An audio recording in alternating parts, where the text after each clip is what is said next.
Fanyana turuni fanevaru Itaruna ki Jerusalem Fanyana re tuniziro Anazavani namaka Fanyana turuni fanevaru Itaruna Jerusalem Fanyana re tuniziro Anazava la la maka Fanyana Fanyana rina maku Andawe Anatunani tupusu Fanyana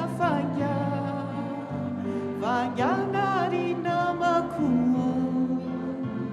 Andawe Anatunani tupusu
ry ava-malala ao amin'ny tompo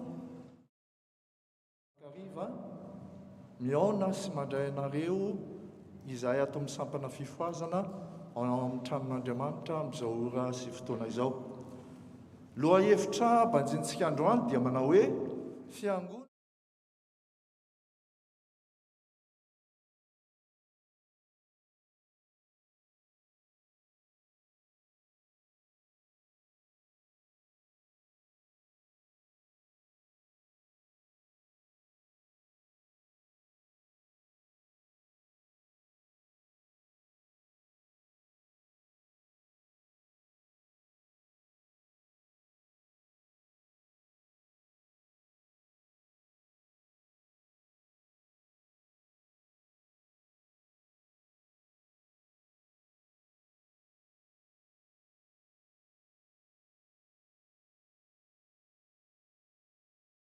na isika isaotra sy idiran'ny tompo. Ovakitsika amin'izany ny salamo faefatra amby zato, ny andininy voalohany ny andininy faefatra amby roapolo, ny andininy faraika amby telopolo, ny andininy fahatelo amby telopolo sy faefatra amby telopolo. Salamo faefatra amby zato. Amin'ny anaran'ny tompo, misao an'i Jehova ny fanahiko. Jehova Andriamanitro, lehibe indrindra ianao. Fa mirapiratana sy voninahitra no fitafianao. Endre ny amaron'ny asanao, Jehova, fa endre na nanaovanao azy rehetra. Enika ny zavatra nataonao ny tany. Mandrakizay anefa Jehova.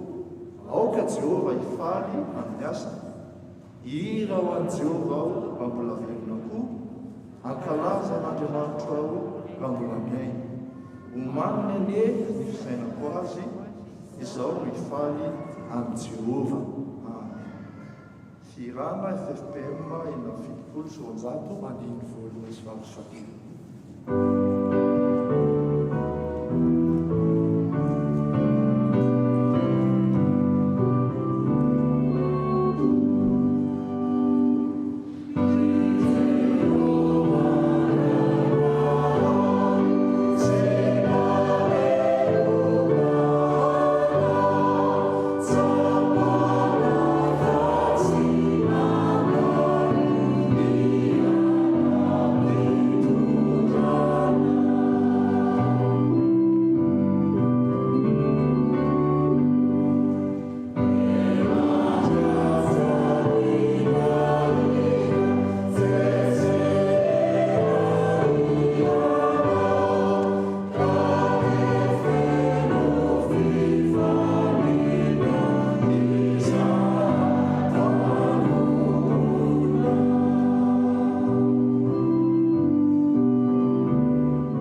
Andriamanitro, ahoana moa no tsy saotra fa Andriamanitra tsara sady mpanao tsara ianao.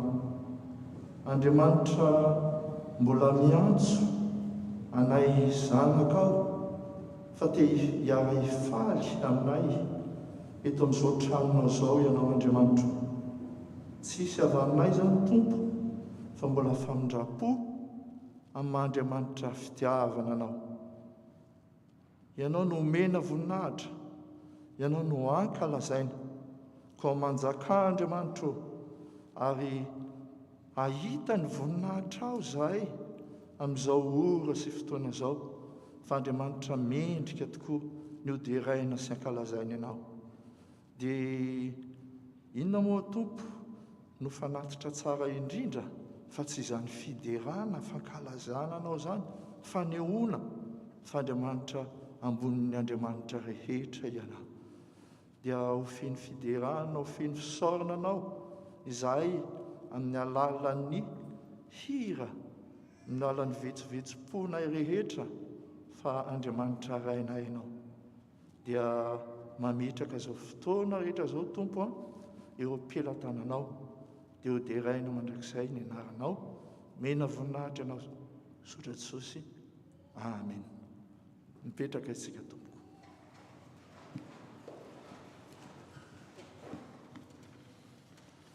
Ry havana malala, enoy amin'ny fanajana ny teny manambara ny sitrapon'Andriamanitra amintsika.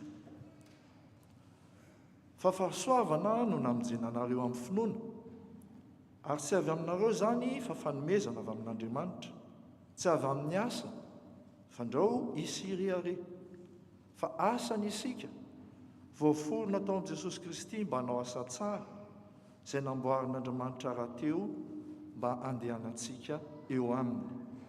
Amen.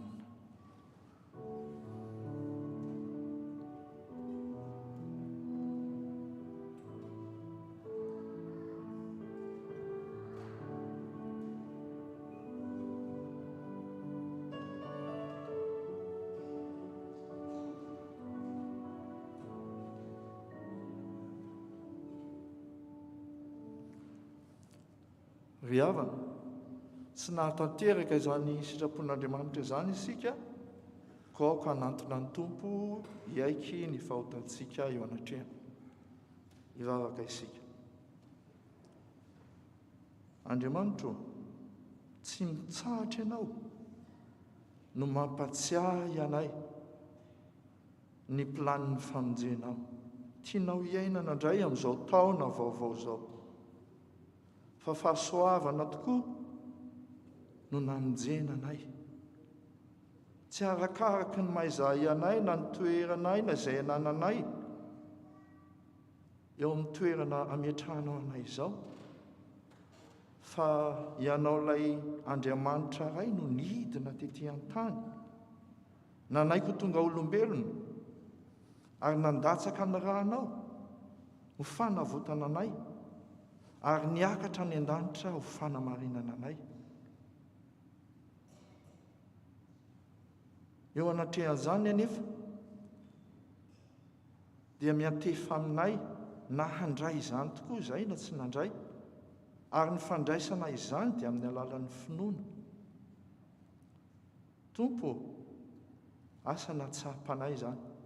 Mety misy taminay reto manko, mety niezaka tamin'ny fomba maro samihafa rehetra hazahoana mandray izany famonjena izany, nefa efa vitanao izany, fa ny angatahanao aminay kosa dia ny hanokafanay ny fonay, handraisanay ianao Tompo sy mpanjaka, ary avelanay ianao hanjaka ao anatin'ny fonay. Tompo, izay rehetra nataonay nefany dia tsy mifanaraka amin'izany, satria raha nanaiky nandray anao amin'ny finoana izay, dia tokony iseho amin'ny olona rehetra ny fomba mampananay amin'ny mahazanak'Andriamanitra anay, ny andehananay amin'ny fanahy. Nefa izay rehetra dia tsy nahatanteraka, satria matetika ity nofinay ity no ataonay ambonin'ny zavatra rehetra, ary ny sitraponay no ataonay fa tsy ny sitraponao. Nefa ianao nefa nampatsiahy anay fa raha velona izay velonao aminao olona vaovao aminao Andriamanitra ka raha olona vaovao aminao izay dia ianao no milaza aminay izay tianao ataonay fa tsy ny mampetipety anay araka ity nofinay ity. Dia ampianaro izay tompo amin'izao taona vaovao izany hatsapa izany hiainana isan'andro izany fa raha mandray anao tokoa izay dia mendrika amoa vo tsara mba hitaomana ny olona indray hiditra ao anatin'ny valanao. Dia ianao Jesosy Tompo ny hiaino anay hamindra fo aminay. Mihaino Jesosy Tompo. Amen. Ataontsika eo am-pandinihan-tena lalina ny firana fanampin'ny fahavalo amby roapolo.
fitiavana sy amin'ny fanantenana eo am-pitsanganana ny famelan-kely koa io tompo antsika.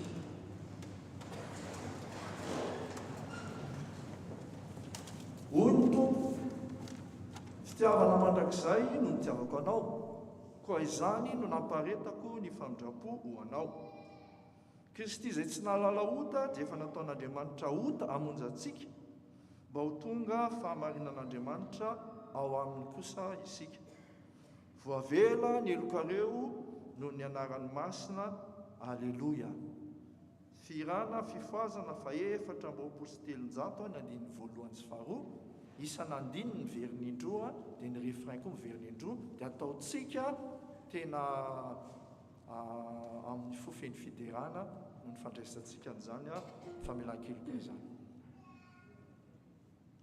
Tsy misy soaro afa-tsy Jesoa.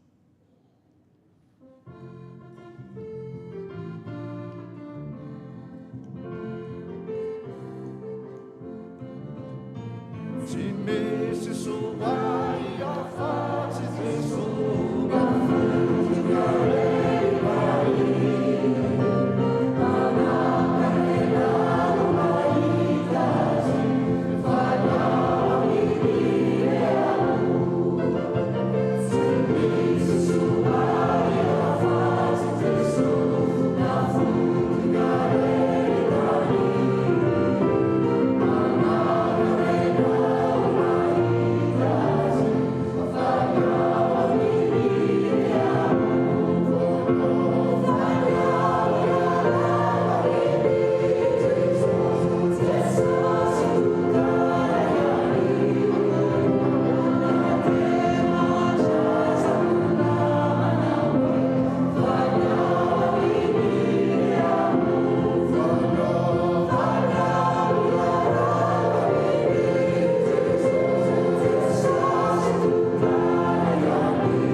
Ary fiadanana hoe aty ambony tany amin'ny olona gasitrahana. Amen. Petrakitsika tompoko.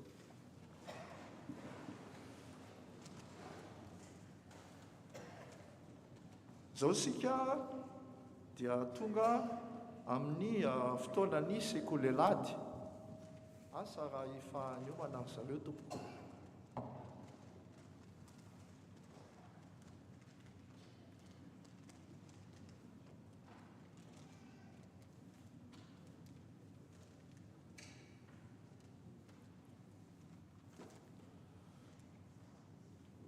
Saotra tompoko. Izao atsika dia tonga eo amin'ny lotorijian'ny soratra masina. Dia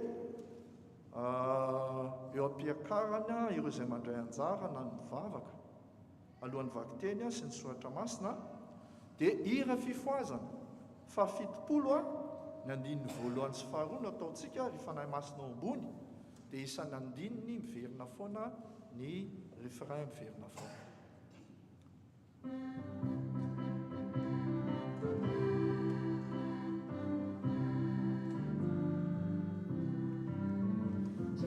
Fanahy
Vavaksika tompo.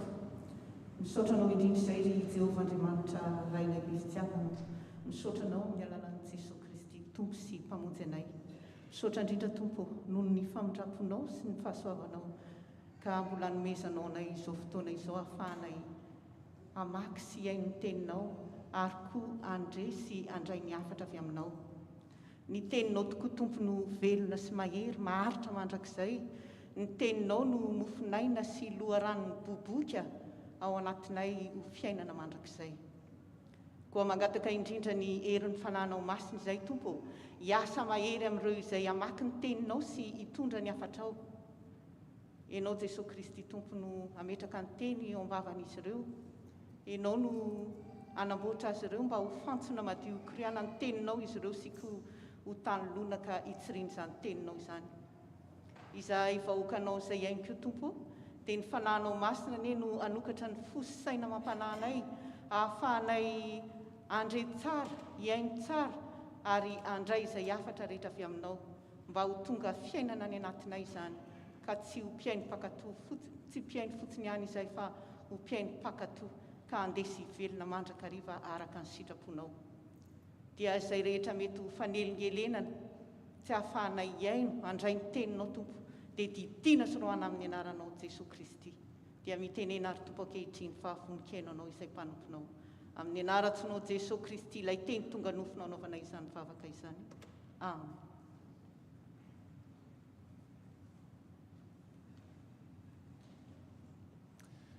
Miaraka maky sy ny teny soratra masina sika tompoko.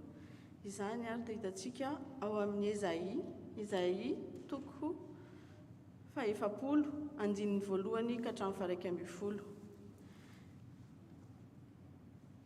rehefa hitantsika izany dia araka vakiana amin'ny anaran'i Jesosy. Ampionony ny oloko hoy Andriamanitra reo, mitoroy teny soa mahafaly amin'ny Jerosalema ka lazao aminy fa vita ny adiny. sady voavela ny elony, ary efa nandray indroa eny tamin'ny tanan'i Jehovah izy, hovaliny fahotana rehetra nataony. Injany misy feo miantso hoe: manamboara lalana any an'efitra ho an'i Jehovah, manaova lalambe any an-tany foana ho an'Andriamanitsika. Aoka asandratra ny lohasaha rehetra, aoka ahety ny tendrombohitra sy ny havoana rehetra, aoka ny be havoana ho tonga lembalemba, ary ny tany sarodalana ho tonga lemaka. Dia niseho ny voninahitry Jehovah, ary ny nofo rehetra hiara mahita izany. Fa ny vavavan'i Jehovah no efa niteny. Injany misy miteny hoe: miantso, ary hoy izy: ahoana nefa no ataoko? Ahitra ny nofo rehetra, ary ny hatsaran-tarehy rehetra dia tahaka ny vonin-javatra any an-tsaha. Maina ny ahitra, malazo ny voniny, satria tsofin'ny fofonain'i Jehovah ireny. Eny, ahitra tokoa ny olona. Maina ny ahitra, malazo ny voniny, fa ny tenin'Andriamanitsika dia haharitra mandrakizay. Ry Ziona izay mitondra teny soamafaly eo, miakara ny tendrombohitra avo. Ry Jerosalema izay mitondra teny soamafaly eo, asandrato mafy ny feonao, asandrato fa aza matahotra. Lazao amin'ny tanànan'i Joda hoe: indro Andriamanitrareo. Indro Jehovah Tompo ho avy amin'ny heriny, ka ny sandriny ihany no anapaka. Indro ny valim-pitia hatolony dia eny aminy, ary ny valinasa omeny dia eo anoloany. Hiandry ny ondriny tahaka ny mpiandrondry izy, ny sandriny no anangonany ny zanak'ondry, ka hotrotroiny eo an-tratrany ireny, ary horoainy miadana ny ampiahany.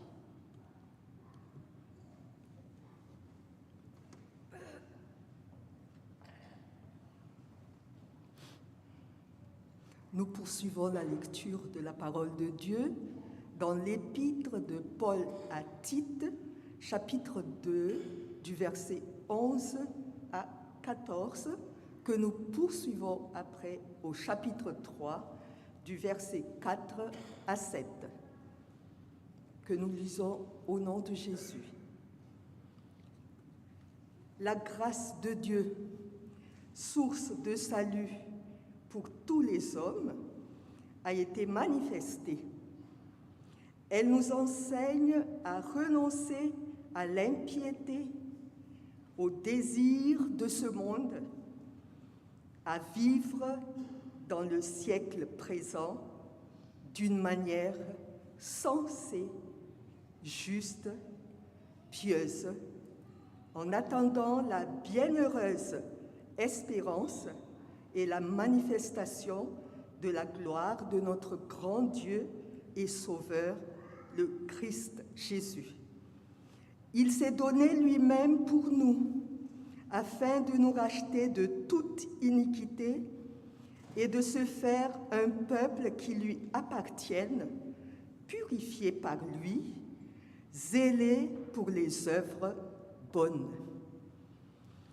Mais lorsque la bonté de Dieu, notre Sauveur, et son amour pour les hommes ont été manifestés, il nous a sauvés, non parce que nous aurions fait des œuvres de justice, mais en vertu de sa propre miséricorde, par le bain de la régénération et le renouveau du Saint-Esprit.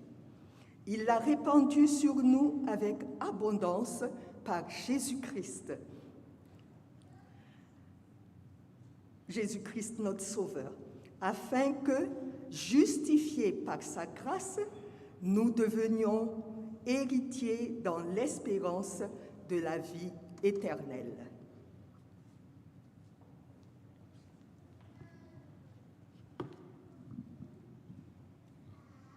Amaranantsika ny famakinany tena sotra masina toko teo ao amin'ny filazantsara ny Lioka toko 7 manomboka amin'ny andininy fahadimy amby folo ka hatramin'ny fa 12. Filazantsara ny Lioka toko fahatelo manomboka eo amin'ny andininy fahadimy amby folo ka hatramin'ny fa 12. Amin'ny anaran'i Jesosy.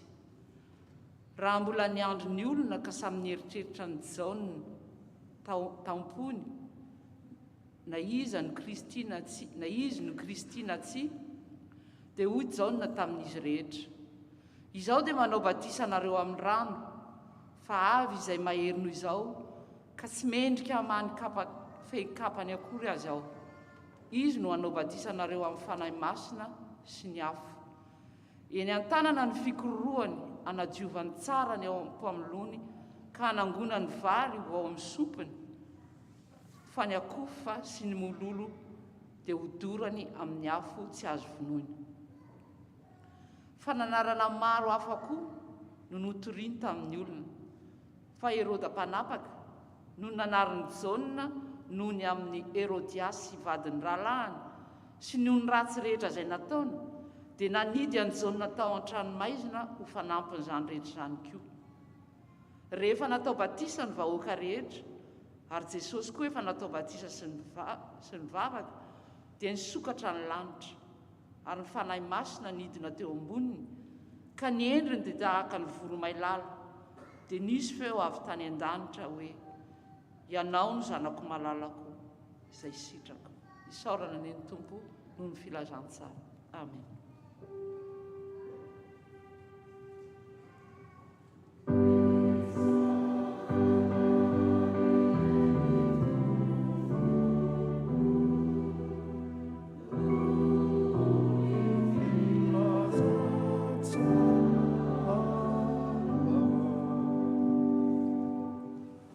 Ataontsika ny firana izay voalahatra fa 480 ny andininy faharoa mialohan'ny hitsanganan'ny mpanompony izara ny afitra avy amin'Andriamanitra.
Hivavaka isika tompoko.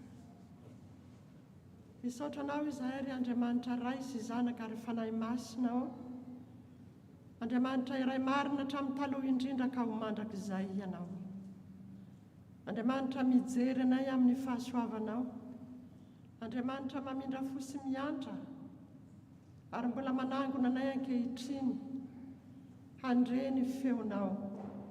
Mitenena Tompo, mitenena aminay araka ny fombanao. Tendreo ny lelako, hamasiny ny vavako, tsy hanambara fa tsy miteny avy aminao. Ry Andriamanitra rainay tsara indrindra amin'ny alalan'i Jesosy Tompo. Amen. Petraka isika Tompo.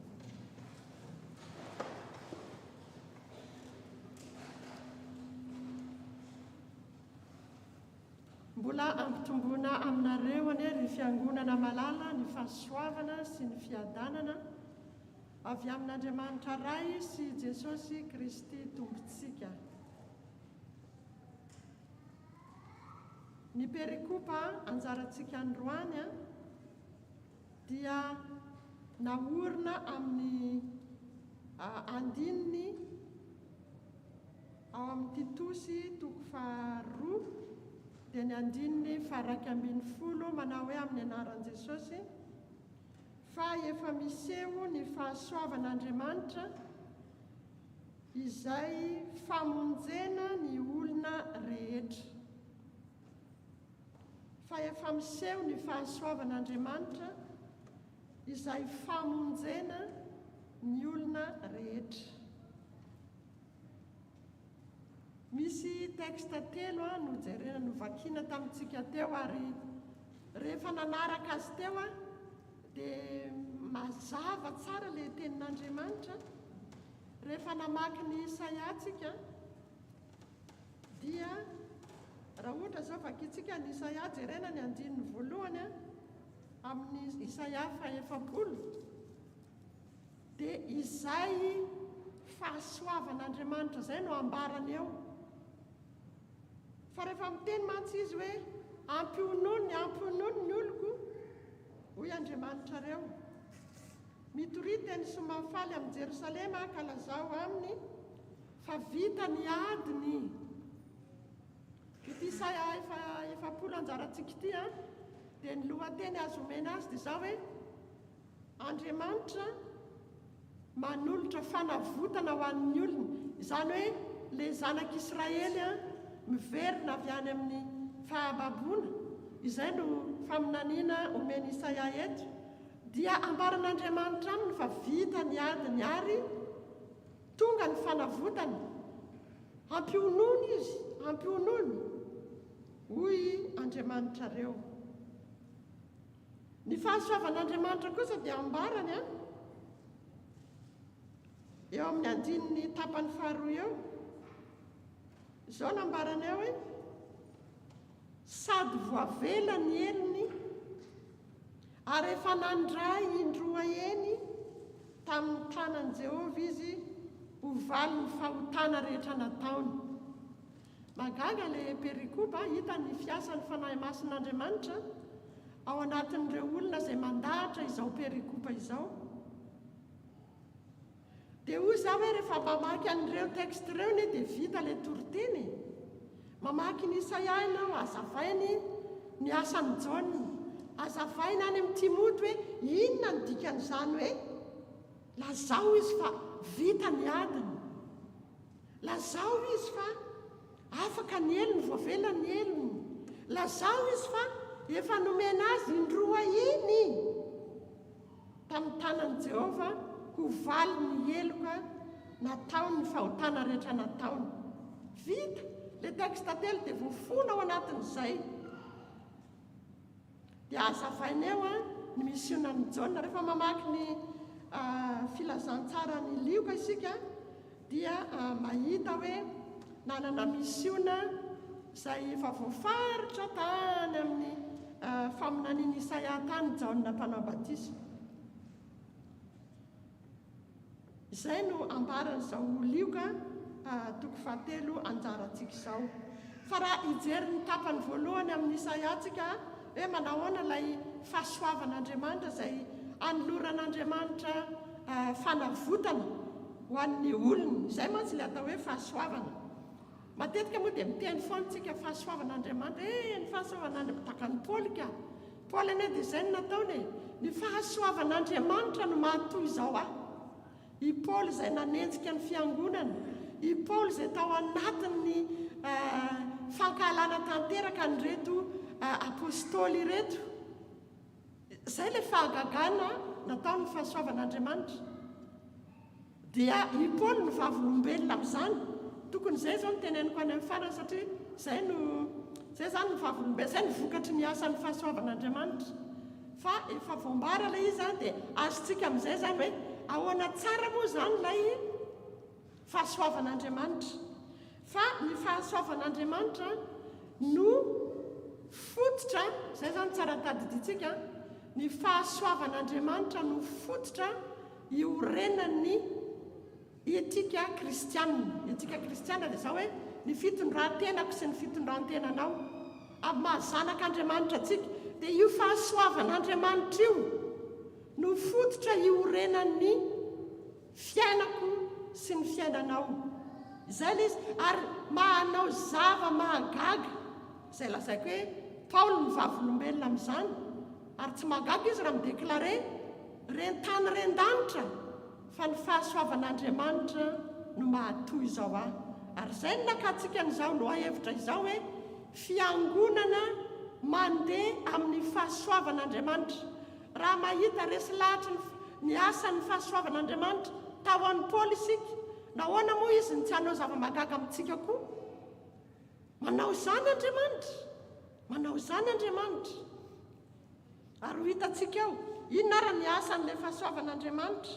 Raha ohatra hoe izay ilay izy ny fitondran-tenantsika dia faritany io fahasoavan'Andriamanitra io.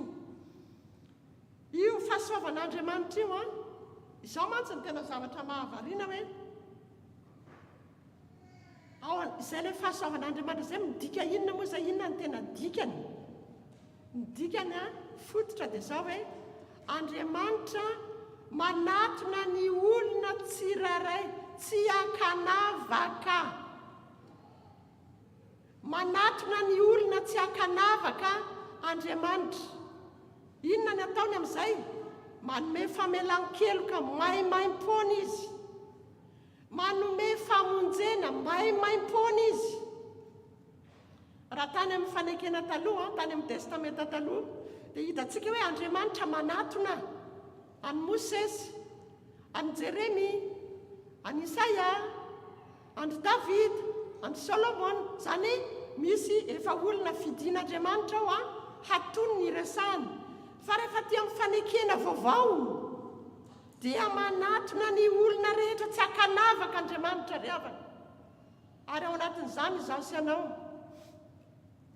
manatona izy mitondra famelan-keloka maimaim-poana, manatona izy mitondra famonjena maimaim-poana.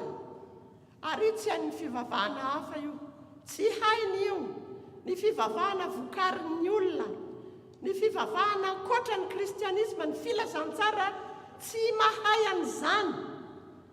Ny azy dia izao mila manao effort ny olona mba handray ny faveur'ilay Andriamanitra ivavahana.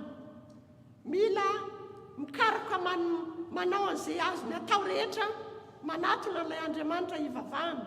Fa ny Andriamanitra ao, ny Andriamanitro rainy Jesosy Kristy dia izao manatona antsika izy, manatona antsika izy. Isika ny amin'izao vanim-potoana iainantsika izao dia hitantsika tsapantsika Andriamanitra manatona any amin'ny tokantranonao azy, tonga any amin'ny serasera samihafa. Dia izao tonga any Andriamanitra mitondra ny teniny. Fa ny magaga hoe ny olona malaina, malaina ny olona hiain'ny tenin'Andriamanitra, malaina ny olona hifampiresaka amin'Andriamanitra. Mavesatra loatra ny manodidina azy, mavesatra loatra ny zavatra manodidina azy, any ka malaina izy handre ny tenin'Andriamanitra. Jereo fotsiny ange izao ny etude biblika antsika mpazapa Bibla, isaky ny zoma manatona anao any Andriamanitra, manatona anao any Andriamanitra amin'ny alalan'ny teniny miresaka aminao firy ny fiangonana manatrika etude biblika, firy. Tsy mbola ny oatra ny 5 ny hitako na farafahabetsany 7. Ny farafahabetsany diso iara-laingako izany. Andriamanitra manatona anao atokantranonao, te hiresaka aminao, te hidinidinika aminao. Fa malaina ny olona, malaina.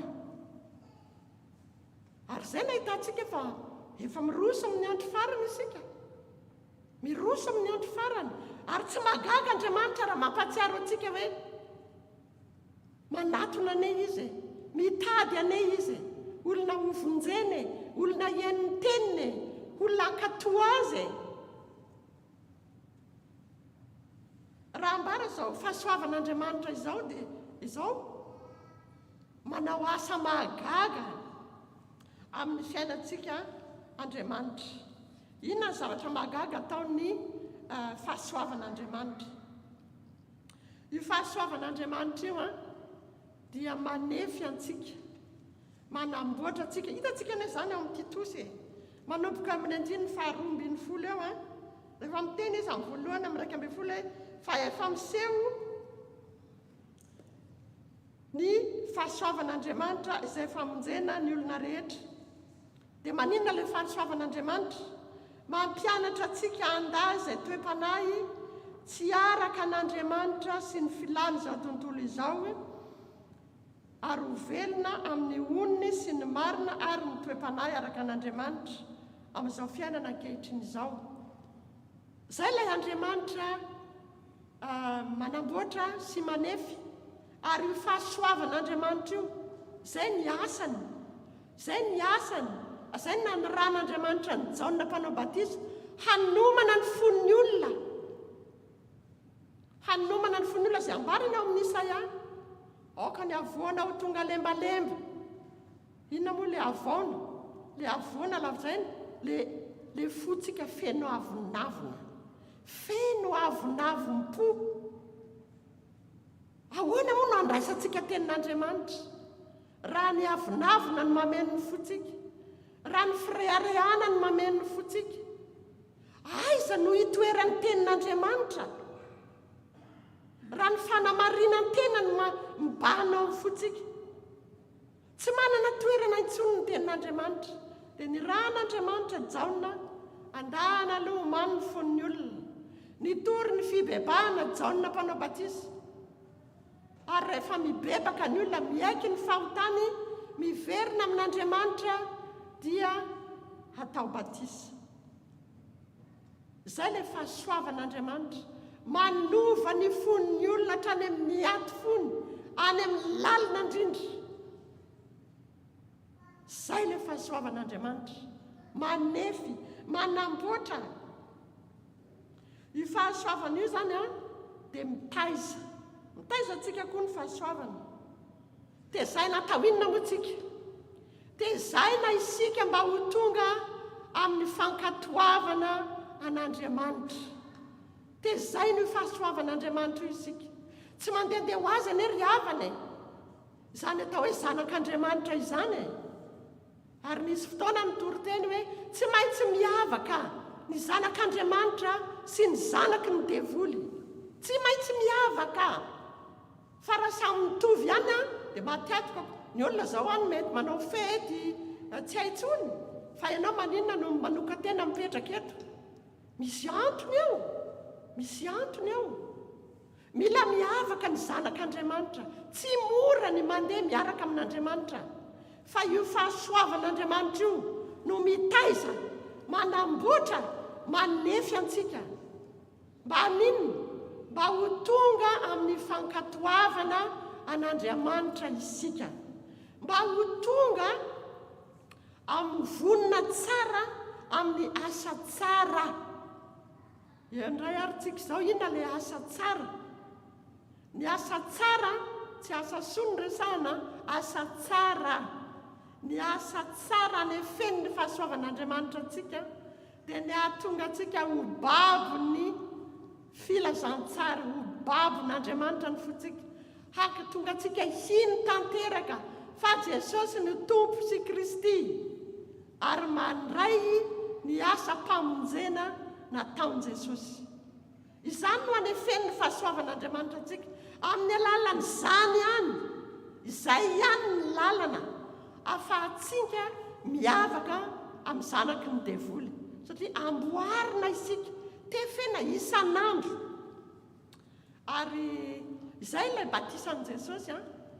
Jesosy batisa vaovao mantsy izao io natao tamin'i Jesosy io. Batisa ny rano sy ny batisa ny fanahy masina.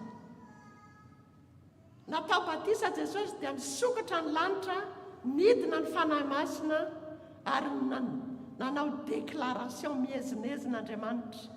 Ianao no zanako malalako, izy no henoy. Manomboka hoe zany ny ministèran'i Jesosy, manomboka tamin'ny batisan'ny rano sy ny fanahy masina, miaraka tamin'ny fakapanahy rehetra izay nahazo azy tany anefitra, dia miditra amin'ny ministèra ny famonjena Jesosy. Eo zany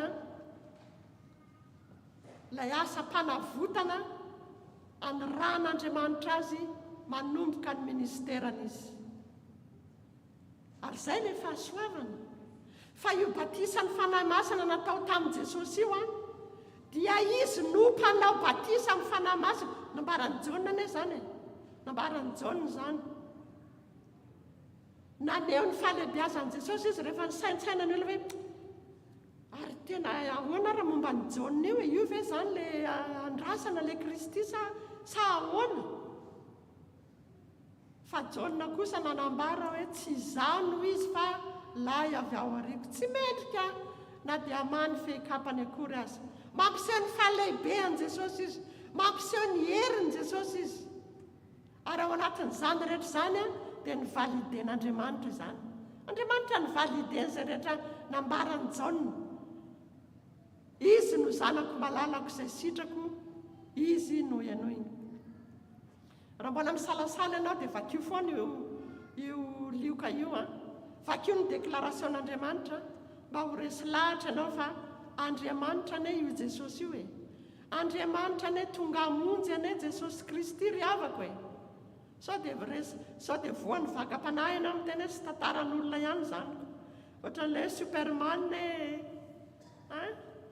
dia mamindra fo andriamanitra fa vakio ny tenin'andriamanitra aoka hiasa ao anatintsika ny tenin'andriamanitra eo manomboka ilay asa mpanavotana izay anyrahany jesosy azy ary ny asa tsara izay andrasan'andriamanitra amintsika dia ny inoatsika any jesosy kristy tompo sy mpamonjy mandray ny asa mpanavotana izay nataon'i jesosy zay le asa tsara zay le asa tsara ny asa soa mety manao asa soa ianao isan'andro manao asa soa ianao mijery ny sahirana ny mamangy marary betabe ny zavatra azo atao ny endrika isehon'izany fa ny asa tsara takian'andriamanitra dia ianao resy lahatra fa jesosy no tompo sy mpamonjy ary zay le fahasoavana zay le famonjeny ao amin'i jesosy kristy fa betabe nge ny manan'andriamanitra inona fa tsy manana jesosy e betsaka ane samy mamorin'andriamanitra ho azy daholo ny olona rehetra fa tsisy jesosy tsy misy famonjena tsy misy fiadanana tsy misy famelan-keloka fa ianao a nomen'andriamanitra izao fahasoavana lehibe izao dia ny hinonao any jesosy fa mpamonjy izy andriamanitra izy mpanafaka izy mpanavitra izy dia hoy ny tenin'andriamanitra hoe fa ny fanjakan'andriamanitra dia tsy amin'ny fihinanana na amin'ny fisotroana fa fahamarinana sy fiadanana ary fifaliana ao amin'ny fanahy masina ahoana moa izany isika izay amboariny fahasoavan'andriamanitra izay tezaina izay ahitsy misy zavatra ahitsy be tabe mantsy amin'ny fiainantsika dia ny fahasoavan'andriamanitra ny mahatonga an'izay miova dia mahatonga atsika mitondra atsika ho lasa olo ny fanjakan'andriamanitra dia rehefa miasa manan-kery ny fahasoavan'andriamanitra dia miova ary lasa olo ny fanjakan'andriamanitra ary rehefa olo ny fanjakan'andriamanitra dia izao tsy manan-kery amintsika itsony ny filany izao tontolo izao ny rehaka momba n'izao fiainana izao mpandremy raha mbola mavesatra aminao ny manodidina raha mbola mavesatra aminao ny rehaka izao fiainana izao tsy ny olona ao amin'ny fanjakan'andriamanitra no resiny izany a mpandremo mila mitandrina isika ary mila mandiny tena mandrakariva mandiny tena isan'andro aiza ho aiza tompo amin'ny fanjakanao satria ny fahasoavana izay nomen'andriamanitra atsika dia mitondra atsika ho ao anatin'ny fanjakan'andriamanitra izay ny vavaka nataon'i jesosy tsy ny anala atsika eto amin'ity tany ity tsy ny anala atsika eto amin'izao tontolo izao fa eto isika fa kosa hanavaka miavaka isika ry havana miavaka amin'ny olona zanaka izao tontolo izao zay moa tena fiteny mazatra ny sofina zay zanaka izao fa miavaka amin'ny olona tsy manana an'andriamanitra miavaka amin'ny olona tsy manana jesosy tsy manana jesosy mpamonjy, tsy manana jesosy mpanafaka. Averiko ihany, betsaka ny manana an'Andriamanitra daholo ny olona rehetra io. Samy manana Andriamanitra inoana izy, na vato io, na azo io, na ny tenany io, na ny volany io, na ny fahaizany io. Andriamanitra anie zany, ataon'olon'Andriamanitra zany. Fa tsy misy jesosy mpamonjy, tsy misy jesosy nanolotra ny tenany. Izao batisan'i Jesosy zao ane ka fakany Jesosy ny natiorako sy ny natioranao e. Ary nanamely teny izy ho tonga hatramin'ny azo fijaliana, mba hahatonga asy anao ho amarininy ary ho tonga vahoaka an'Andriamanitra. Izany ny asan'ny fahasoavan'Andriamanitra ry havana. Izany ny asan'ny fahasoavan'Andriamanitra. Ary tsy mahagaga, averiko indray, tsy mahagaga i Paoly raha tena manindraindra mihitsy fa ny fahasoavan'Andriamanitra no mato izao a. Ary tsy foana ny fahasoavany ato amiko. Misy teksta ilazany Paoly tsara azy manao hoe aleoko ihany aho mitoetra amin'ilay fahalemeko a. Aleoko ihany aho mitoetra amin'le za le tsy mahefa na inona fa le malemy, mba hahatonga ny herin'Andriamanitra hiasa ao amiko. Satria zao ianao ane raha miseho Superman na Batman dia izy Andriamanitra dia ataovy ary, ataovy mahereza mandehana dia ataovy, dia avelany ianao hiasa rereo fa vizaka ianao farany, na ho ela na ho aingana ianao vizaka. Fa rehefa ny fahasoavan'Andriamanitra no miasa dia hozy izy ny tenin'Andriamanitra hoe andeha izy ka tsy ho sasatra, hiazakazaka izy ka tsy ho reraka. Satria fahasoavan'Andriamanitra izany, herin'Andriamanitra izany. Dia hoy aho hoe ny zanak'Andriamanitra tsy mahazo ny rehaka izao fiainana izao fitany. Hainareo ny dikan'izany? Tsy azo ny rehaka momba n'izao fiainana izao fitana ny zanak'Andriamanitra, satria miasa ilay fahasoavan'Andriamanitra ao anatiny, manitsy azy, mitantana azy, manamboatra azy, manefy azy, miaro azy. Ka betabe ny manodidina, betabe ny rehaka amin'izao fiainana izao, kanefa ilay fahasoavan'Andriamanitra dia mihazona, tsy mamelanao ho latsaka ao anatin'ny fakapanahy, handeha hitsiriritra ny rehaka amin'izao fiainana izao. Tsy manana valeur zany amin'ny zanak'Andriamanitra. Tsy ratsy akory ny mahafinaritra jeren'ny maso, tsy hoe tonga dia misy devolo mitsangana daholo ireny akory. Kanefa tsy izany ny zava-dehibe amin'ny fiainan'ny zanak'Andriamanitra, fa ny zanak'Andriamanitra efa natokany nalainy ho an'ny tenany, manana etika manokana ny zanak'Andriamanitra, ary manana misiona manokana koa, dia ny hanao asa tsara, ny hanambara ny asa lehibe ataon'Andriamanitra. Izany misionantsika, manambara ny asa araka ny Petera toko voalohany andininy faharoa, toko faharoa andininy fahasivy, Petera voalohany toko faharoa andininy fahasivy. Nalain'Andriamanitra ho an'ny tenany aho, nalain'Andriamanitra ho an'ny tenany ianao. Izao isika tsirairay avy izao fananan'Andriamanitra. Izay nge ilay hoe firenena masina e. Atokan'Andriamanitra ho azy fananany. Nalain'Andriamanitra ho azy isika. Ina moa ny lazana an'izany? Ina moa? Tsy tadidiko ilay expression. Propriété privée-n'Andriamanitra, voilà. Sakitana hoe priorité à droite, ngambany. Tsy izay ilay izy fa hoe tena propriété privée-n'Andriamanitra izao. Sy an'izay malaza azy kokoa. Rehefa miteny mantsy hoe nalain'Andriamanitra ho an'ny tenany ianao mety tsy azonao tsara. Fa propriété privée-n'Andriamanitra ianao. Tena anazy. Aninona nefany? Ilaza ny hatsarany. Inona ilay hatsaran'Andriamanitra? dia ilay nanomezany anao amin'ny famonjena ao amin'i Jesosy Kristy. Izay nge ilay fahasoavana. Fa efa tonga ny fa efa miseho ny fahasoavan'Andriamanitra izay famonjena ny olona rehetra.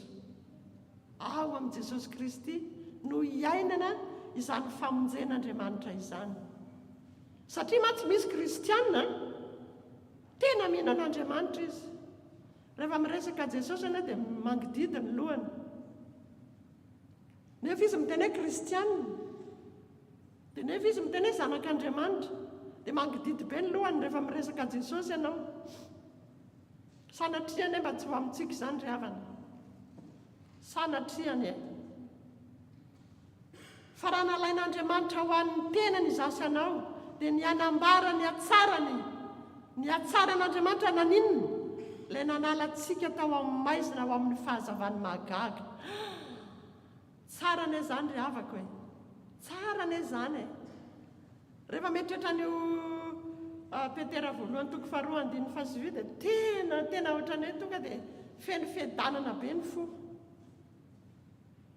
Tena hoe an'Andriamanitra, ilay Andriamanitra lehibe, tsy takatry ny saina ny alebiazana, manana ny fahefana rehetra ny an-danitra sy ty an-tany. Izany no tompoko, izany no Andriamanitra. Ary io fahasoavan'Andriamanitra io dia izao, mbola manamboatra manefa isan'andro. Izay ilay batisan'ny fanamasina. Ny batisan'ny fanamasina tsy batisa indray mandeha hoe natao batisa indray mandeha ianao dia vita dia izay non. Izay ilay hozy Jaona hoe izaho manao batisanareo amin'ny rano fa izy avy ao ariko io manao batisanareo amin'ny fanamasina. Io batisa amin'ny fanamasina io dia isan'andro io, iainana io, ivelomana io. Ary izany mila iainantsika. Ilay fanamasina miasa izay nomeny Kristy antsika. Ilay fanamasina izay ao anatintsika tamin'ny batisa, isan'andro. Dia manao batisa antsika amin'ny fanamasina ny Tompo. Manefy sy manamboatra antsika izy. Izay ilay asan'ny fahasoavana. Ary izay no nanaovana hoe fiangonana mandeha amin'ny fahasoavan'Andriamanitra. Fiangonana mandroso mandeha amin'ny fahasoavan'Andriamanitra. Fiangonana manaiko volavolainy ny fahasoavan'Andriamanitra. Fiangonana resy lahatra ny fitiavan'Andriamanitra. Izay ilay antony. Ary io fahasoavana io izay mbola verika io fahasoavan'Andriamanitra izay mahatoy izao atsika, mahatoy izao anao, na inona toerana misy atsika dia izao ny fahasoavan'Andriamanitra no miasa. Izay fahasoavan'Andriamanitra no miasa ao anatintsika. Ary fitiavana izany. Tsy misy fitiavana lehibe noho izany. Dia nanoloran'i Jesosy Kristy ny ainy ho avitra sy ho famonjenantsika. Efa vita ny ady. Andriamanitra no miteny vita ny ady. Lazao amin'ny oloko fa voavela ny eliny. Andray, sambatra be ny atsika. Sambatra ny atsika ry havako e. Isan'andro ny Tompo manao batisa antsika amin'ny fanamasina. Nisy zavatra nanahirana anao, nisy zavatra nataonao tsy araka ny sitrapon'Andriamanitra, mibebaha. Fa ny Tompo manao batisa anao amin'ny fanamasina, isan'andro manefy anao, manamboatra anao, mamerina anao amin'ny mahazanak'Andriamanitra anao, mamerina anao amin'ny mahaolo ny fanjakan'Andriamanitra anao. Izay ilay hoe eto ny atsika e. Fa ny fiainantsika ny tsy eto e. Ny fiainantsika tsy eto, fa ny fiainantsika ny ilan'ny tongotritsika fa ao amin'ny fanjakan'Andriamanitra. Efa miaina ny fiainam-piadanana amin'ny fiainana mandrakizay.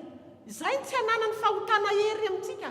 Izay tsy hanana ny rehako izao fiainana izao amintsika. Satria isika efa miaina n'ilay fanjakan'ny lanitra noho ny fahasoavan'Andriamanitra izay miasa ao anatintsika. Ka mampahery antsika ry havana. Mampahery antsika fiangonana mandeha isika amin'ny fahasoavan'Andriamanitra. Fahasoavana miasa ao anatintsika, manefy antsika, manamboatra antsika ho tonga amin'ny fankatoavana, ho tonga olony fanjakan'Andriamanitra isika, ary ilaza tahaka ny Paoly isika ilaza tahaka ny paoly isika fa ny fahasoavan'andriamanitra no mahatoy izao atsika dia ho an'andriamanitra irery ny voninahitra ary ho atsika ny fiadanana mivavaka isika.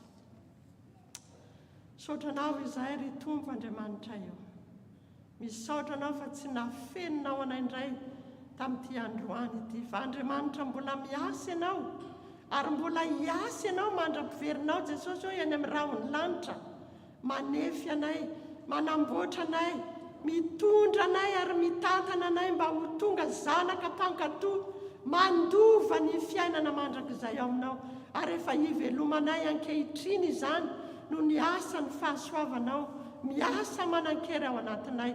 Misaotra tompo ô, misaotra amin'ny fitiavanao, misaotra amin'ny faharom-ponao aminay, misaotra indrindra anao ny deranao ny ajanao ny voninahitra mandrakizay amin'ny anaran'i Jesosy tompo. Amen.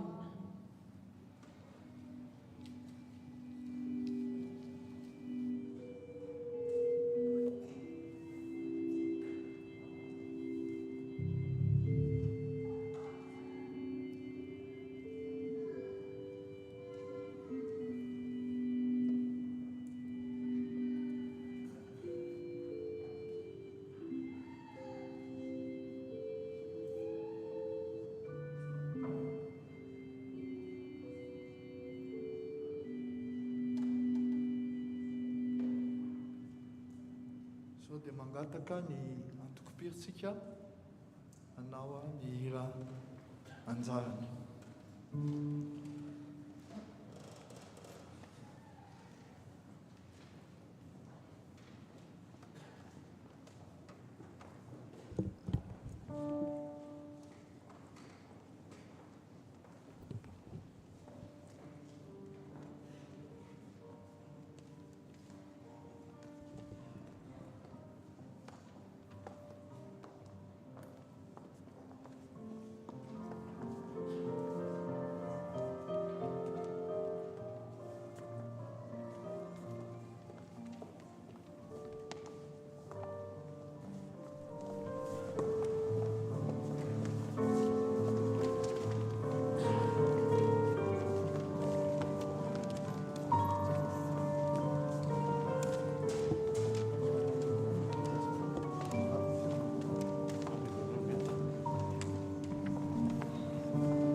Ry havana malala, hiara hitsangana isika aneo ny fanekempinoana iraisantsika amin'ny fiangonana kristianina manerana izao tontolo izao, fanekempinoana larana fahaefatra.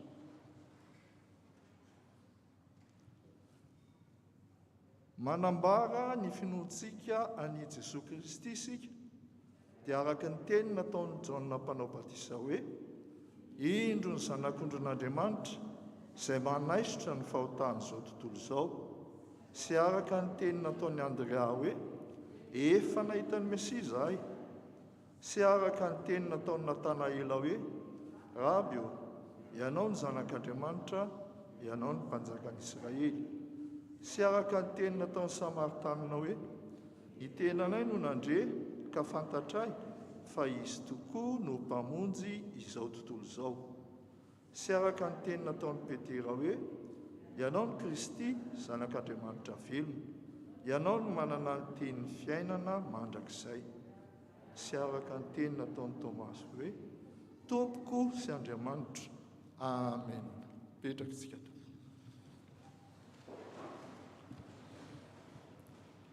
Izao tsika tompoko dia tonga eo amin'ny filazan-draharaha dia manasa ny tompon'andraikitra.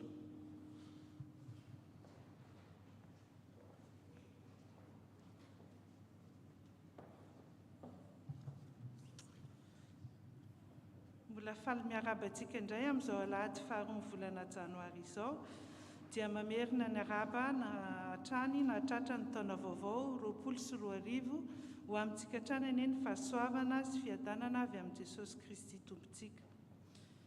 Misaotra ny Andriamatotately Rakotonanahary nitarika ny fotoana, ary any Ramatoa Olga Ramiadanarso nitondra ny hafatra tamintsika androany, ary ny sampana fifoazana natanteraka izao fotoam-pivavahana izao. Toy izao indray ary ny fandaharam-potoana manaraka. Amin'ny alahady faha 12 ny volana janoary izao dia natokantsika hanokanana ireo diakona sy hametrahana ny mpiandraikitra vaovao eto amin'ny fiangonantsika hiasa mandritry ny roa taona manaraka izao. Amin'ny fotoan-dehibe izany moa dia manomboka amin'ny folora ny fotoana. Ny fotoantsika amin'ny lahady izao izany dia manomboka amin'ny folora. Noho izany maha-fotoan-dehibe azy izany koa dia sy ho fanajana ireo fepetra rehetra momba ny valanaretina amin'ny fiarovana ny valanaretina, dia voafetra 500 ny plasy, ka dia hisokatra androany hariva izany ny fisoratana anarana, ka rehefa tapitra ny toerana 250 plasy dia mikatona ny fisoratana anarana. Ka noho izany, raha ohatra izany ka efa feno ny plasy nefa tsika tonga, dia mety tsy ho tafiditra tsika satria ho fanajana tanteraka, satria arakaraka ny fivoaran'ny valanaretina amin'izao dia tena tsara tsika ny manaja izay fepetra izay, ka dia hialana tsiny raha ohatra ka hoe efa feno ny toerana 250 dia tsy tafiditra ny havantsika na ireo namantsika izay tsy nisoratra anarana, dia hialana tsiny mialoha. Noho izany ihany koa dia hiangaviana isika izay afaka manao masika FFP2, satria moa tsika ho betsabetsaka izany nefa ny trano somariboka ihany, dia hiangaviana izay mazaka mitondra FFP2 dia hitondra izany. Araka ny tenin'ny tonton tantely teo moa dia isaky ny adiny iray dia hisokatra amin'ny varavarana anaovana mandritra ny 10 minutes anaovana ny aération, dia misaotra hatrany amin'ny compréhension antsika tsirairay avy. Dia avy eo miditra ny alahady faha 23 ny volana janoary isika, misy fiovana kely teo aloha ny tenena tamintsika fa culte œcuménique izy io, dia ny famadika izany ka lasa culte francophone ny amin'ny alahady faha 23 ny volana janoary manomboka amin'ny folora sasany eto am-piangonantsika. Ary ny alahady faha 30 ny volana janoary dia culte œcuménique. Ny fanajana ireo fepetra rehetra amin'ny fotoam-pivavahana dia mitohy hatrany ny fisoratana anarana, fitondrana masika, fanasana tanana ary ny carré familial. Ny fampitana fotoam-pivavahana amin'ny YouTube sy Facebook dia mitohy hatrany ihany koa. Ny étude biblique dia isaky ny zoma izay anasana antsika rehetra mpiangona nareo namantsika satria parzoma moa izany dia afaka atrehany tsirairay avy satria araka ny tenin'ny taty Olga teo fahasoavana lehibe antsika ny fianonana sy fiainana ny tenin'Andriamanitra ka dia afaka manatrika izany tsika isaky ny amin'ny valora alina amin'ny alalan'ny zoma mahazatra ny fiangonana.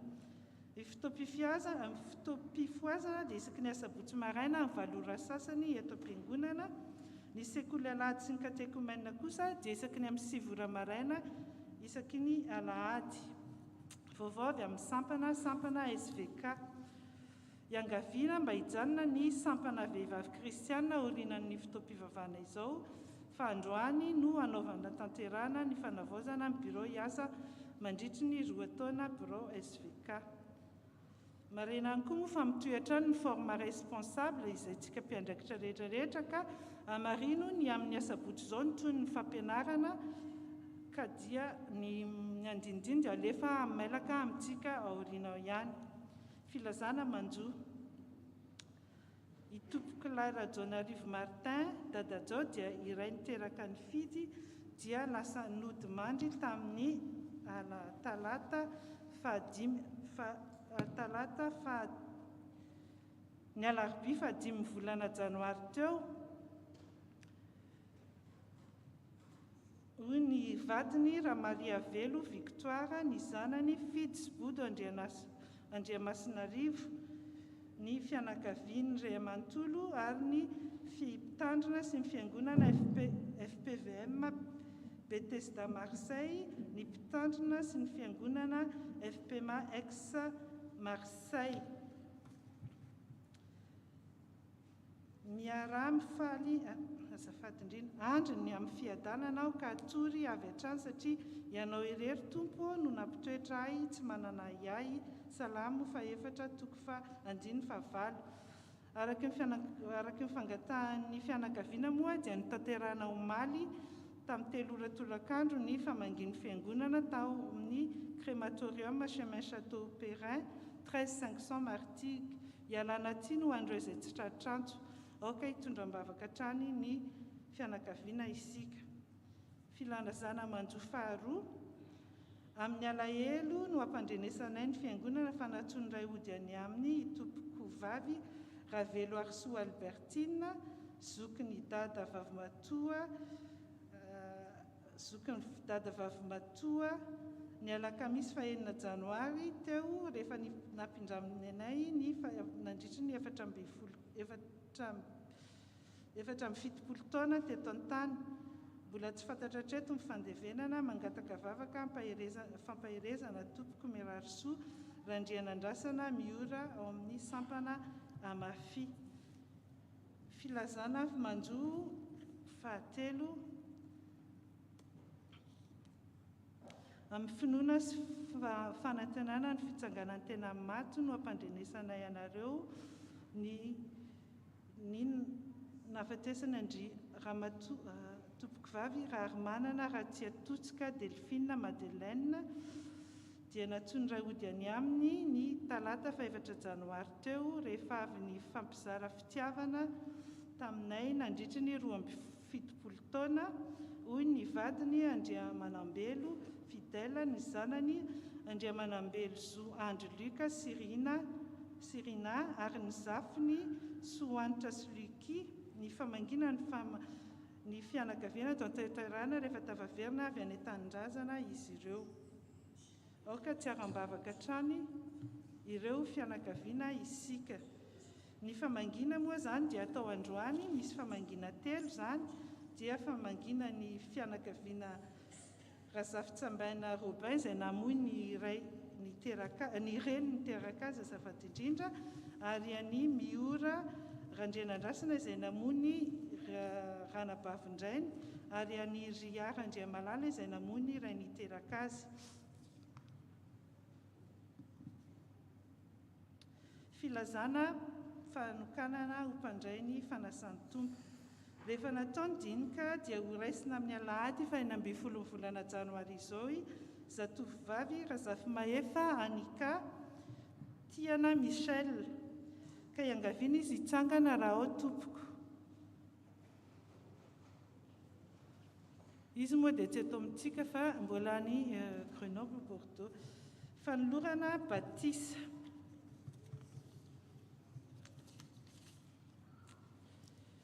Ny fianakaviana sitraka Sioby Rakotony Rainy dia maniry ny hanao batisa ny zanany Rakotony Rainy Andrea Andrianjaka Albert ny alahady fa 12 ny volana janoary izao ka aoka izy hitsangana izy ireo raha ao tompoko atolotra ny fiangonana.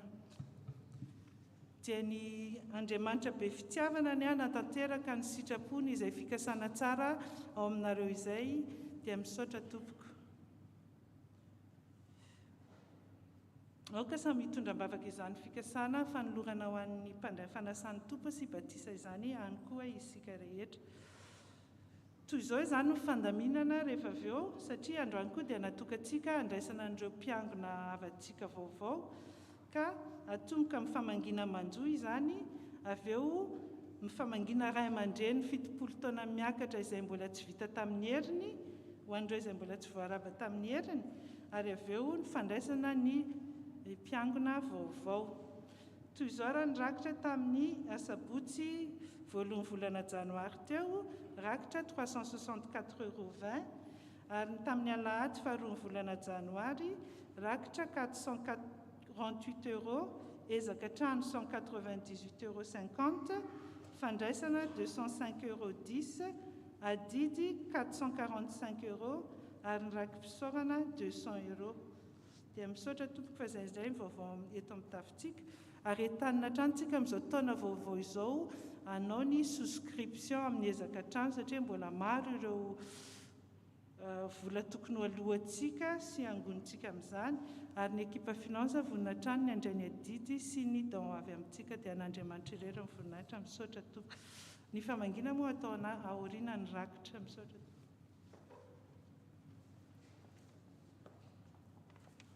Misy fanampim-bavao tonga ny sampana tokopira moa izany araka izay vaovao dia manao ny fanavaozana ny fitsipika anatiny sy ny fifidianana ny birao ihany koa androany. Noho ny fangatahan'ny sampana vehivavy moa dia ny endrareo no mandeha aloha dia ny atokopirira avy hatrany dia manaraka ao aoriana. Tonga eo amin'ny fanaovana ny rakitra isika izao ry havana dia ho tanterahana anatin'izany anaovantsika ny hira ny firahana fifoazana 970 faingana ajoroy ny faneva. Toy ny voalaza mandeha isanandiny ny verina indroa dia ny refrain miverina indroa. Misaotra tompoko.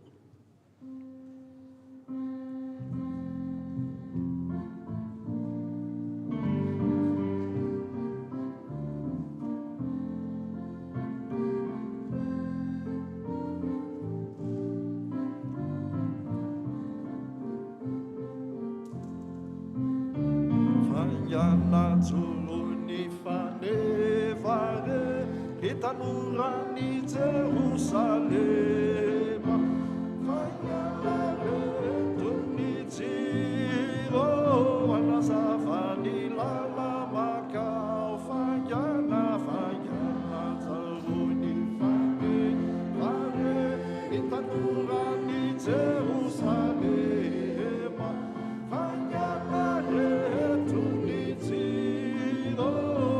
Savani la la baka, fayala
hitsangana antsika fanolorana nyrakitra ny hira ry tompony arenao.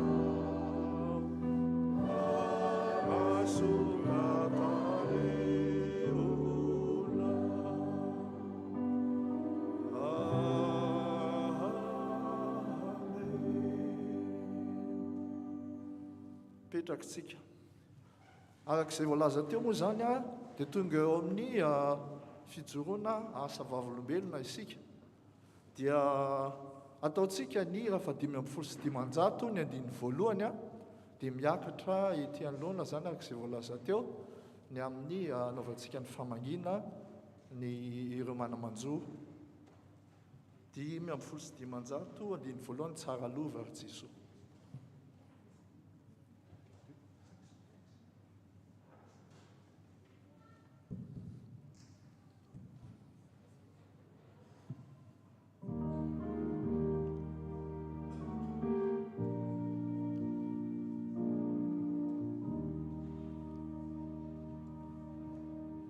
Tsara lova ry Jesoa. Miakatra daholo ny komity rehetra.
Ravako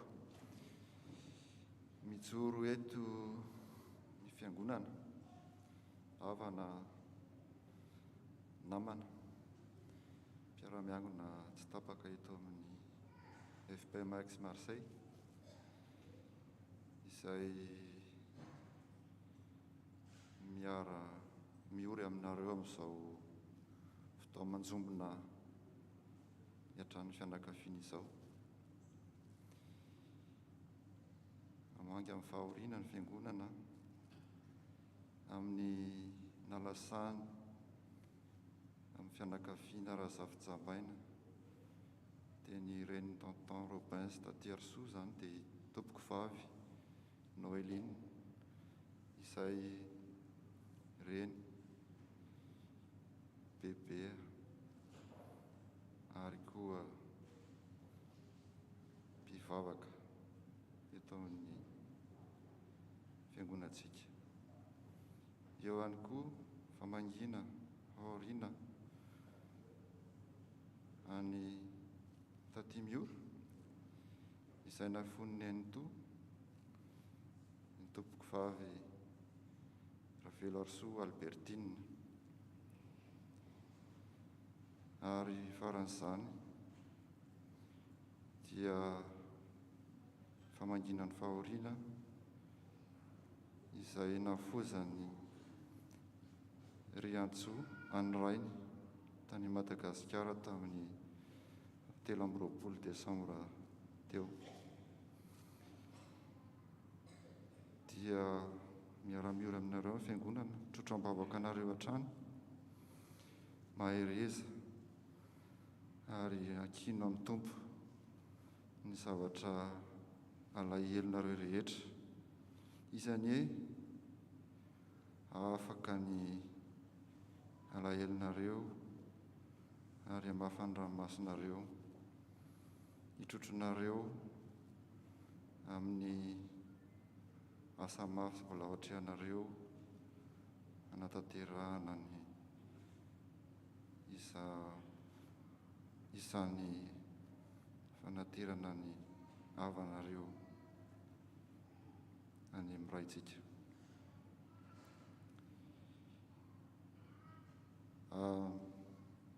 Manaraka izany dia ny fiangonana Ray Manontolo dia miara-miora aminareo amin'izao fotoana izao satria tantela amam-bahona amin'ny fiainana dia misy ny tsara rehefa misy koa ny alahelo ohatr'izao dia mijoro eto izahay tsy manadino anareo satria fianakaviana ray amin'ny tompo antsika ary araky ny finoantsika dia lasa ary ny havantsika dia fantatsika amintsika mpino fa mipetraka ny kavanany ray izy ireo andray itsika nomeona dia mampaheranareo amin'ny fiangonana tompoko. Manaraka izany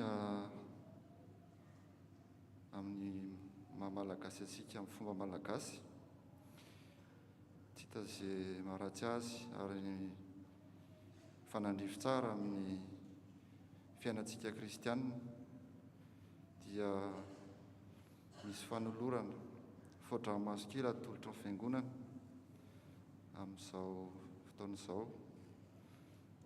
Ireo namana koa izay anatotosa izany dia afaka maneho izany.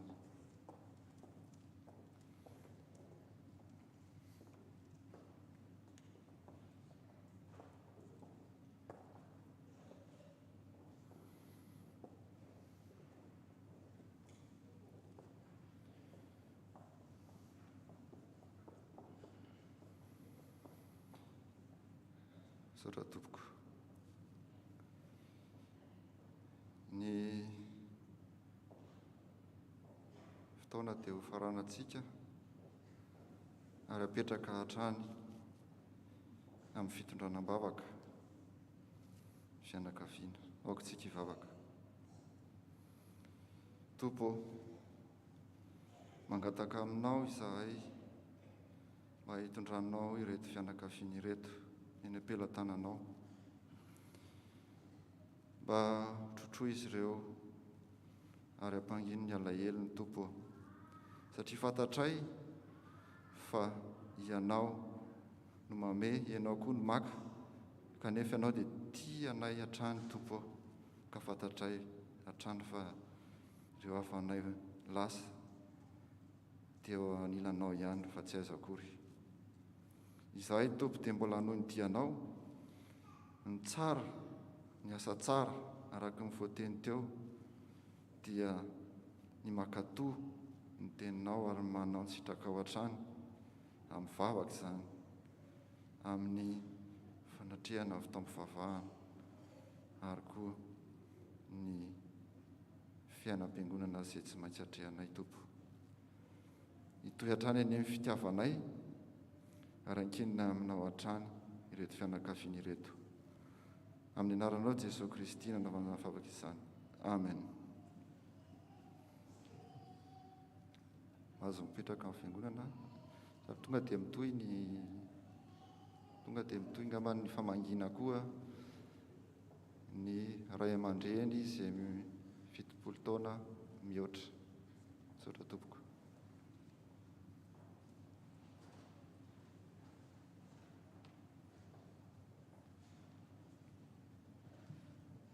Mangataka ireo ray aman-dreny 70 taona miakatra mba handroso ety Aravaina.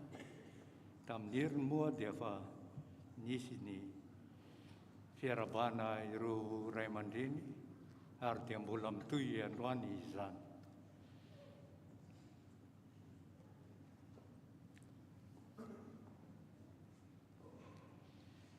Eny ry ray aman-dreny malala,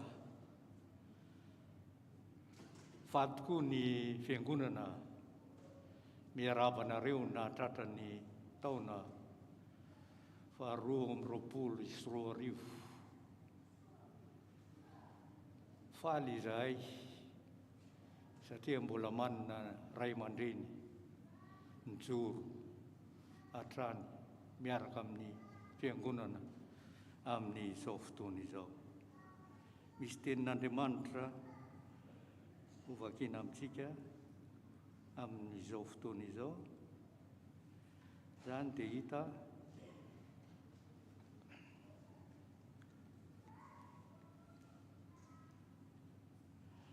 ao amin'ny salamo 5, ny 9:12 sy 12. Salamo 5, ny 9:12 sy 12. Amin'ny anaran'i Jesosy. Dia hifaly izay rehetra mialoko aminao, hioby mandrakariva izy. Miarova azy ianao, dia ho ravoravo aminao izay tia ny anaranao. Fa ianao Jehovah, mitahy ny marina, fakasitrahana ataonao manodidina azy toy ny apinga lehibe. Zany tenin'Andriamanitra zany no ampaherezana antsika, ampaherezana anareo ray aman-dreny amin'izao fotoana izao nahatratra ny taona vaovao. Ilay vavaka isika. Andriamanitra rainio, akory ny hafalianay raha tafahoana eto amin'ny tempolinao masina ity izahay, tafahoana amin'ny reto havanay ray aman-dreny nay. Ianao no mbola nitay anay, nitay azy ireo ihany koa, ka nahatratra izao taona vaovao izao. Faly izahay Tompo, faly izahay satria tia anay ianao, nanome tombonandro anay ianao, na dia fantatrao aza fa tsy miendrika anao izahay, fa mandika ny lalànao, tsy araka ny sitraponao no vitanay eo amin'ny fiainanay, nefa dia mbola novelominao, nomenao aina ka hatratra izao taona vaovao izao. Mbola apetraka am-pelantananao Tompo ny fiainanay manontolo, ny fiainan'ny fiangonanao, dia anao anampy anay hatrany, ary ny sitraponao reriany no ho tanteraka eto amin'ny fiangonanao, ho tanteraka amin'ny vahoakanao, dia misaotra indrindra Tompo. Amen. Ary araka ny mahazatra dia misy solom-body akoho filazantsika malagasy azy moa, atolotry ny fiangonana anareo amin'izao fahatrarana ny taona vaovao izao.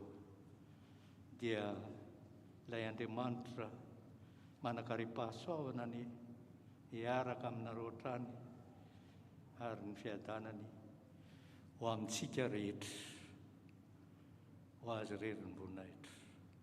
Amen. Izao dia mitohy ihany ny fiarabana. Ho avy arabaina ireo ilay mpiangona vaovao, mpiangona eto amintsika sy tonga eto Kangatana andro saoty aloha ty, ameko ny service akay angambany ny fitenenana sy lazalaza mikasy azy ireo. Rahatofoko. Ampifaliana lehibe tokoa no andraisana ireo havantsika vaovao tonga eto amin'ny tafontsika hatramin'ny septembre 2020 ka hatramin'izao ka dia manantona tompoko manantona.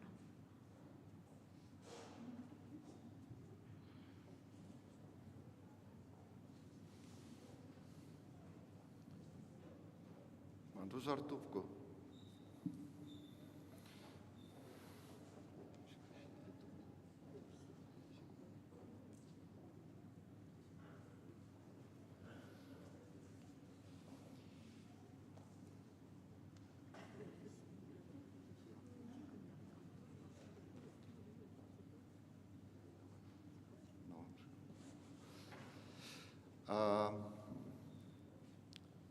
Tonga soa ianareo eto am-piangonana FPMAX Marseille.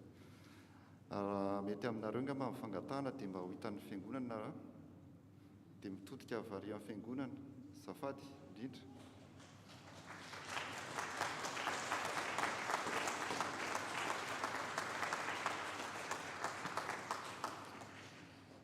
Ireto zany ny mpiangona vaovao eto amintsika FPMAX Marseille. Dia mirary soa anareo indrindra ny fiangonana, mandray anareo ampitiavana ary manantena koa izahay fa ho sambatra hatrany ny fiarahantsika eto amin'ny fiangonana, na amin'ny asa izany, na amin'ny fiaraha-mifaly, na amin'ny fitiavana, satria izany no lehibe indrindra na ampianaran'ny tompo antsika dia ny fifankatiavantsika. Manaraka izany koa dia afaka tsara itsika mivelatra eto amin'ny fiangonana ao anivon'ny sampana valo izay mandray antsika am-pelantanana tsara ary ahafahan'ny tsirairay arakarak'izay faniriany sy ny talentany mivelabelatra tsara eo amin'ivon'ny fiangonana. Be ny asa miandry antsika ka manentana antsika hatrany amin'izany asa rehetra izany. Misy koa ny komision raha eo akaikin'ny sampana izany, komision maromaro izay miandraikitra ny fampiroboroboana ny asam-piangonana ao amin'ny travaux zany, na ny amin'ny communication, na ny sisa sy ny sisa, dia maro be izy ireo. Ny andinin'izany rehetrarehetra izany dia ho azavaina aminareo ihany eo anivon'ny commission communication. Izahay bureau komity moa dia azonareo tsara tonina raha ohatra ka misy fanontaniana. Dia manaraka izany dia misy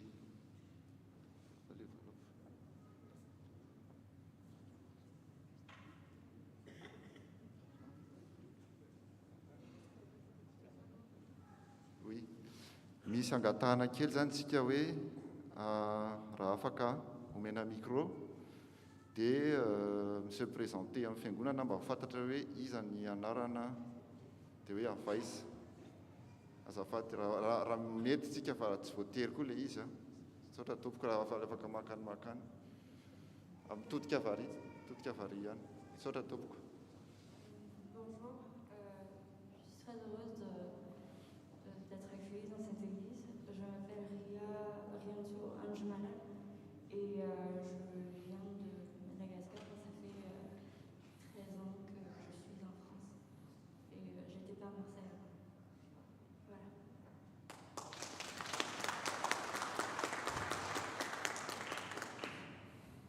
Bonjour, je m'appelle Ravelzor Nadjana Soulirinsu, ou on m'appelle Irinsu.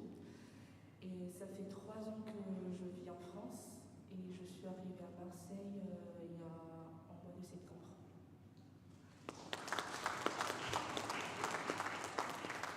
Bonjour, je m'appelle Ramelsou Arsou, je viens de Biarritz et je suis arrivée à Marseille au mois de septembre.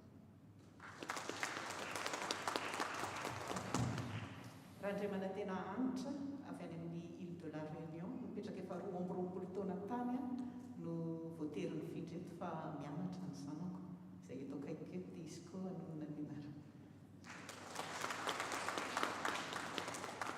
Bonjour, moi je m'appelle Harry et je viens, comme ma mère a dit, de l'île de la Réunion et on est arrivé à Marseille au mois de septembre.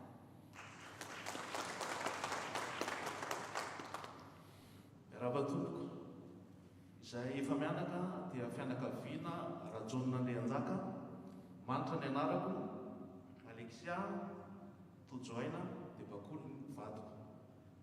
Izahay dia tonga teto Marseille roa taona lasa izay ary avy any amin'ny fiangonana protestanta malagasy Orimbaton'ny Finoana any amin'ny Val d'Oise, Île-de-France.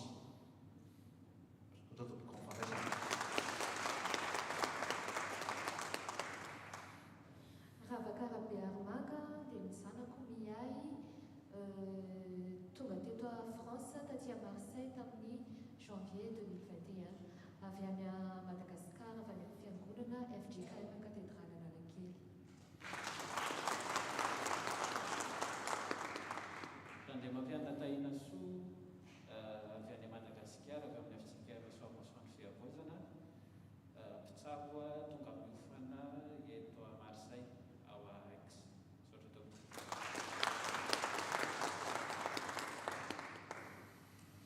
Rajanak'olona Roland sy Noro, izahay avy any Abidjan dia nandalo teo tao Frantsa tany Laval zahay dia tonga ny retraite dia nifidina katy à Marseille dia faly mandray antsika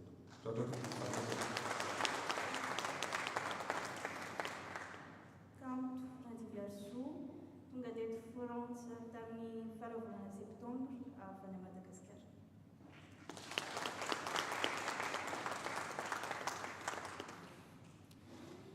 Tonga soa anareo. Manaraka izany dia misy valopo kely ho zaraina aminareo manamarika ny fandraisan'ny fiangonana anareo izany.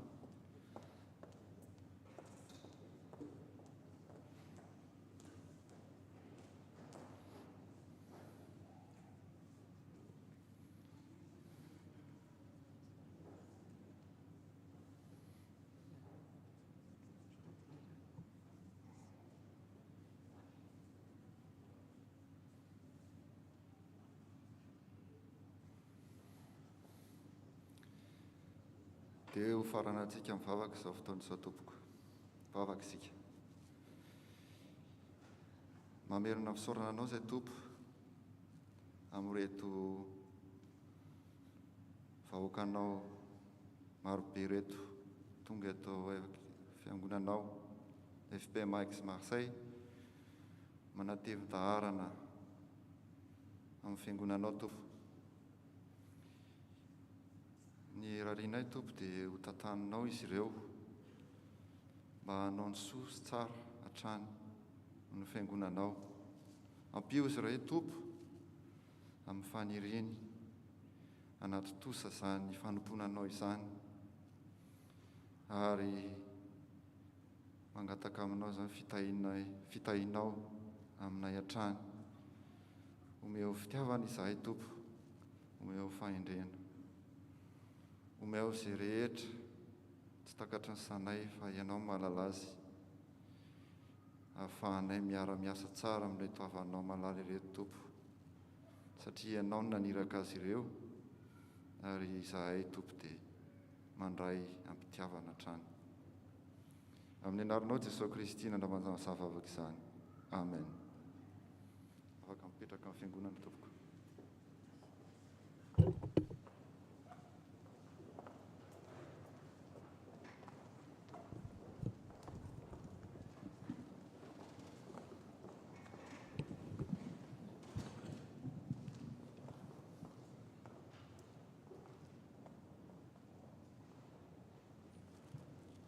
Dia tonga eo amin'ny vavaka trano sy vavaka fisaorana sy fangatantsika tompoko dia angatahana ny tompon'andraikitra hiakatra ety anoloana.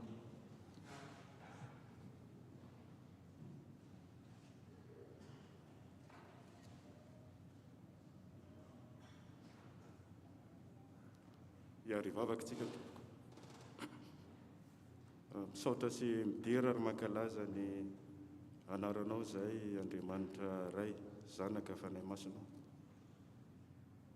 Fa afaka nanatotosa soamantsara an'izao fotoam-pivavahana zao amin'ity alady maraina ity. Izany nototosa dia noho ny fahasoavanao Andriamanitra sy noho ny famindramponao aminay.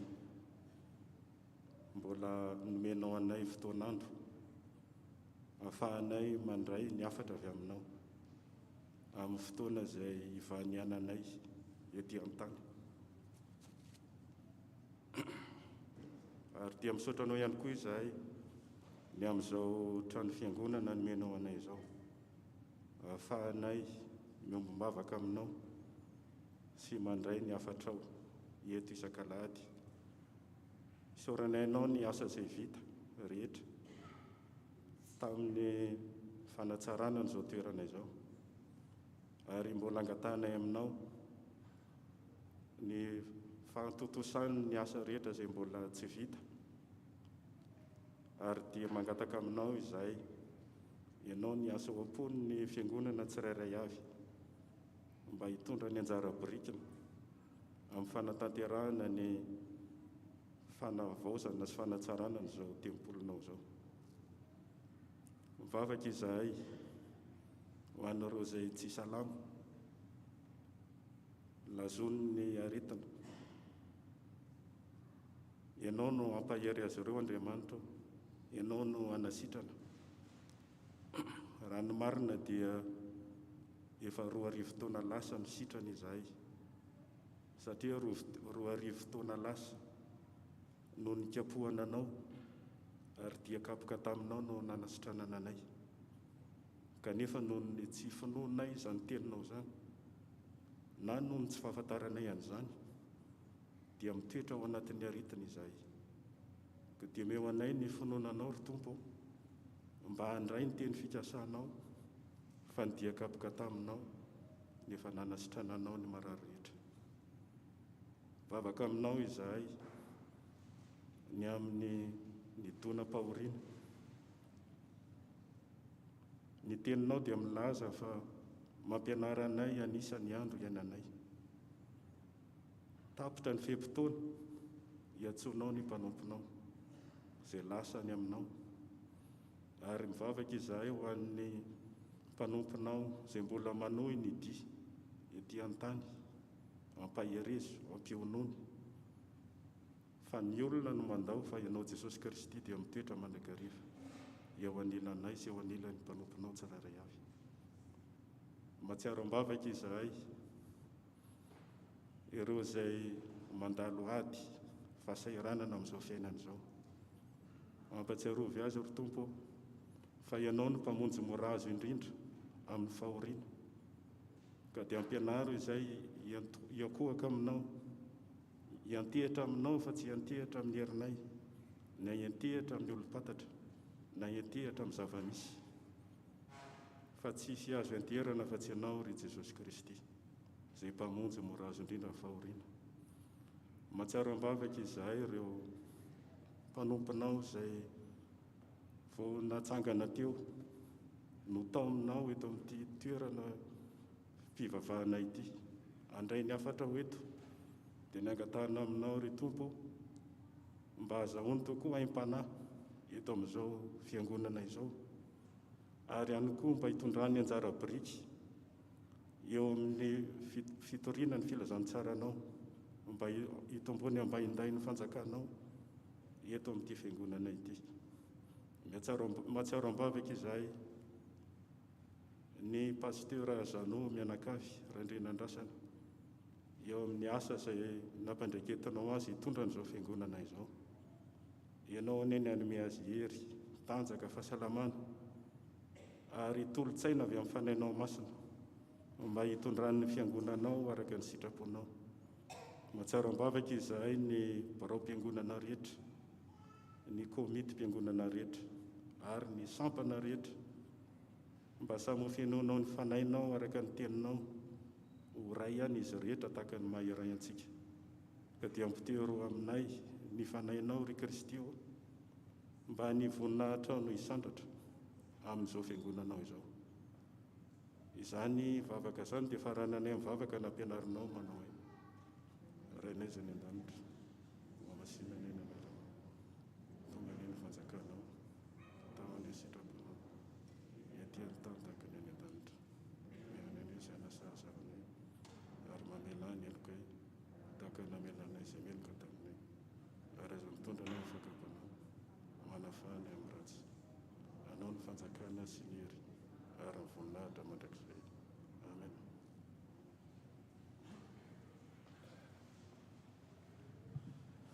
Dia tonga eo amin'ny famaranana ny fotoantsika ry havana dia ataontsika eo am-pitsanganana mialoha ny afatra sy ny tsodrano ny hira FFPM 750 io dia hira FFPM fa misy koa feo an-jafindrony dia ny feo an-jafindrony nanaovantsika azy fa mandeha foana isan'andininy fa tsy miverina akory ary ao arinan'ny afatra sy ny tsodrano zany dia ny FFPM 570 ny andininy faefatra miarana mitsangantsika eo ampanaovana ny hira sy ny afatra sy ny tsodrano.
Zao ny afatra omeny tompo antsika ry havana.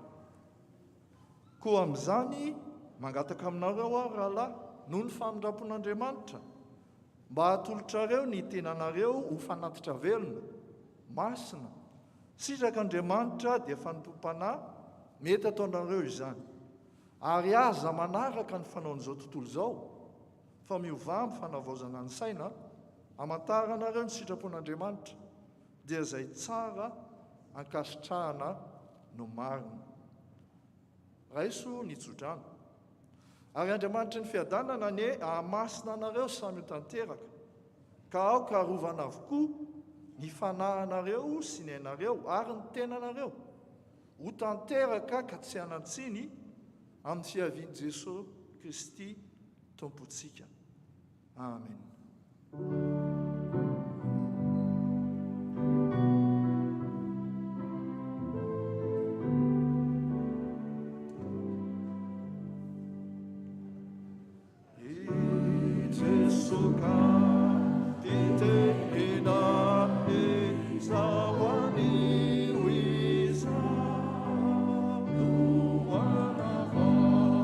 Zana hina ni falupuna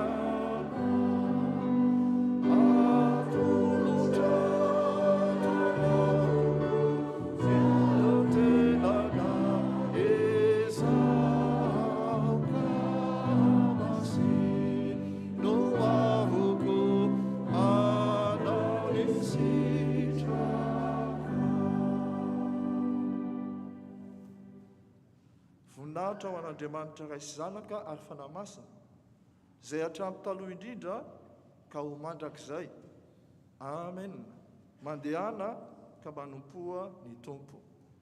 Sahona ny Andriamanitra.